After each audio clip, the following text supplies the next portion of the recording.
আসসালামু আলাইকুম, সবাই কেমন আছেন? আশা করি সবাই খুব ভালো আছেন। আজকে আমি মেলায় চলে আসলাম। হাতে আলপনা এঁকেছি অনেক সুন্দর করে। আমি আলপনা দিব না, ওরা জোর করে আমাকে আলপনা দিয়েছে। ঠিক আছে, ওদের কথা আমি রাখলাম।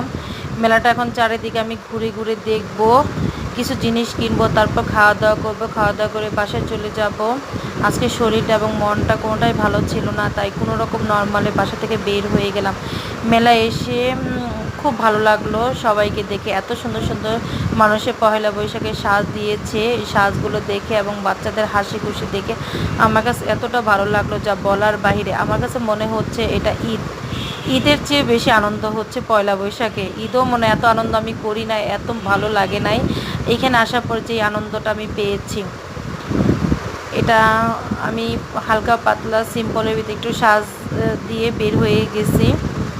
মেলাতে আসলাম, আলপনা দিয়েছি, হাতে চুড়ি পরেছি, আমার খুব ভালো লাগলো।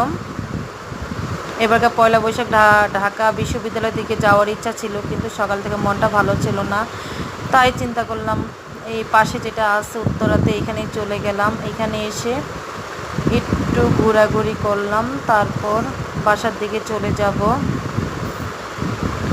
আসলে এবারকার মনটা বেশি ভালো না, কারণ ফিলিস্তিনি বাচ্চাদেরকে যেভাবে মারছে ওটা দেখে এবার মানে আমি যে বৈশাখ পালন করব ওই মন মানসিকতা আমার ছিল না, তাই সারাদিন মনটা অনেক খারাপ ছিল। তাই হঠাৎ করে রাত্রে দেখি সবাই বের হচ্ছে বিকেলবেলা, তাই আমি সন্ধ্যা একটু আগে আগে বের হয়ে গেছি আমার বাচ্চাকে নিয়ে। আমি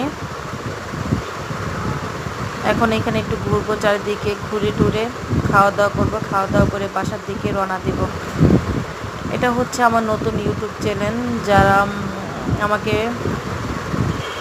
সাবস্ক্রাইব করবেন, আমিও আপনাদেরকে সাবস্ক্রাইব করব। আমার নতুন পেজ, আপনারা আমার পাশে থাকবেন, সাপোর্ট করবেন, আমিও আপনাদেরকে সাপোর্ট করব ইনশাল্লাহ, কথা দিলাম। সবাই ভালো থাকবেন, সুস্থ থাকবেন, আমার জন্য দোয়া করবেন। আল্লাহ হাফেজ।